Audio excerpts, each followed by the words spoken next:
तेरे बाप ने। उसने पलटकर जवाब दिया। मेरा बाप तो पागल हो गया था जो तेरे जैसे नन्हे मुन्ने बच्चे को इतना बड़ा बिजनेस संभालने को दे दिया। हाँ, शायद वो मेरे पापा की मौत के बाद मुझे मेरे पैरों पर खड़ा देखना चाहते थे ताकि मुझे किसी का मोहताज ना होना पड़े।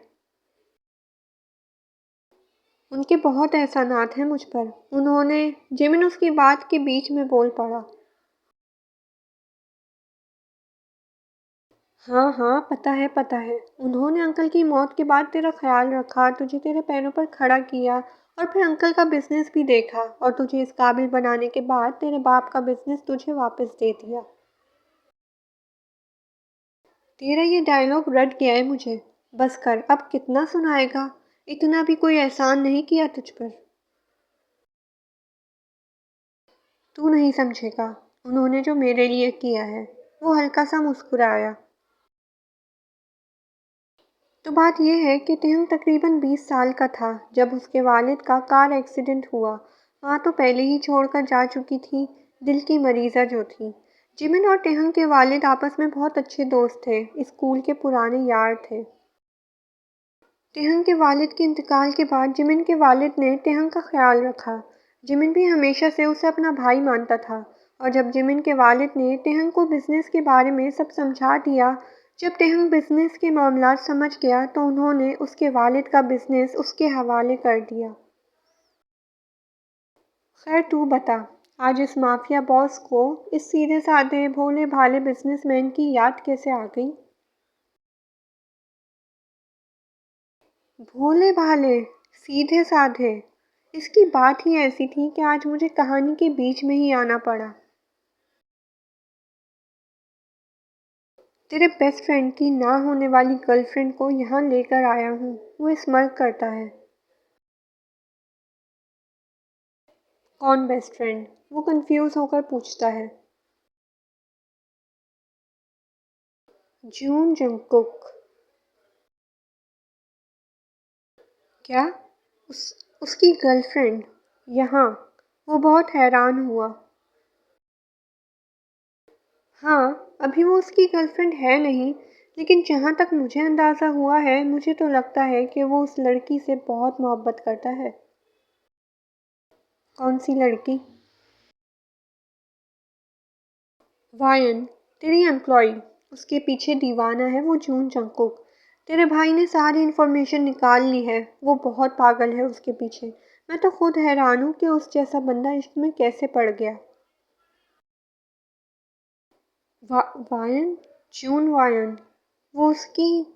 वो बहुत परेशान होने लगा।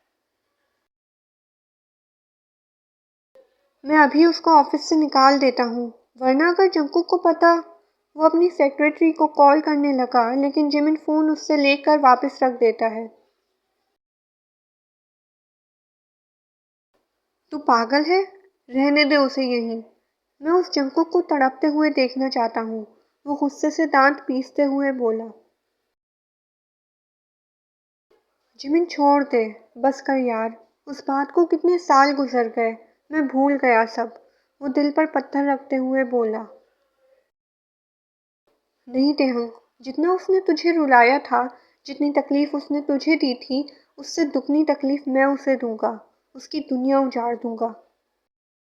जिमिन, वो एक हादसा था। वो नशे में था और। जिमिन चीख पड़ा। लेकिन उसे फिर भी अपनी गलती माननी चाहिए थी। उसे एहसास होना चाहिए था कि उसने तेरे साथ क्या कर दिया है। तेरी जिंदगी तबाह कर दी। तेरी खुशियां छीन ली उस दरिंदे ने। बस कर जिमिन, बस कर। वो रो पड़ा। तू माफ कर सकता है उसे, लेकिन मेरा दिल इतना बड़ा नहीं। मैं तेरा बदला जरूर लूंगा। तेरे हर एक आंसू का बदला लूंगा। मैं उसे माफ नहीं करूंगा। कभी नहीं। और तू वायन को ऑफिस से नहीं निकालेगा, समझ गया? ये बोलते ही वो गुस्से से चला गया।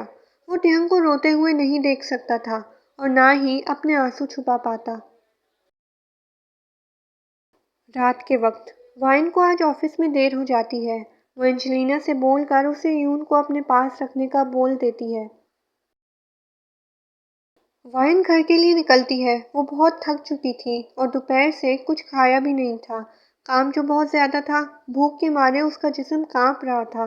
जिस्म में मानो जैसे जान ही खत्म हो रही हो। कोई सवारी भी नज़र नहीं आ रही थी। उसे सामने शॉप नज़र आती है। वो सोचती है वहाँ से कुछ लेकर खा ले ताकि भूख तो मिटे, लेकिन वो कुछ ही कदम बढ़ाती है और उसका सर घूमने लगता है। उसे चक्कर आने लगे। वो बेहोश हो गई, लेकिन शुक्र था कि वो ज़मीन पर नहीं गिरी। वो गिरे उससे पहले ही किसी ने उसे थाम लिया। जंकुक।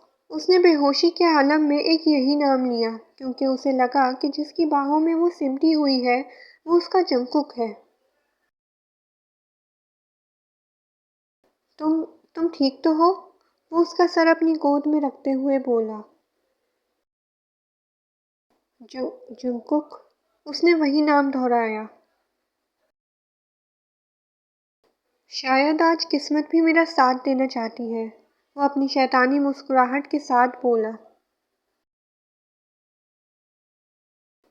जिमिन वाइन को अपने घर ले आता है और उसे अपने कमरे में ले जाता है। जिमिन उसे अपने बिस्तर पर लिटाकर उसे मुस्कुरा कर देखने लगा। उफ जंकुक, तुम इस पर क्यों दिल हार गए, मैं समझ सकता हूँ। अचानक फ़ोन बजने की आवाज़ आती है। वो आवाज़ वाइन के बैग से आ रही थी। जिमिन मोबाइल निकाल कर देखता है और मुस्कुराहट फिर उसके चेहरे पर आ जाती है। उफ, मिस्टर जून की कॉल। हाँ, वो कॉल रिसीव करता है। हेलो मिस्टर जून, कैसे हो? वो बिस्तर पर लेटा बात करने लगा। तुम? वाइन का फ़ोन तुम्हारे पास क्या कर रहा है? और वाइन कहाँ है? वो गुस्से से बोला। अरे वाह, पहचान लिया, उसने कहका लगाते हुए कहा। कहाँ है वायन? वो तेज आवाज में बोला। अरे अरे आराम से, यही है, मेरे पास, मेरे बराबर में, मेरे बिस्तर पर, बहुत सुकून से सो रही है। जग्गू की तो जैसे रूह ही कांप उठी हो। दिल की धड़कन इतनी तेज चली, मानो अभी दिल बाहर निकल आएगा। उसे वाइन पर भरोसा था, लेकिन उस जिमिन पर नहीं।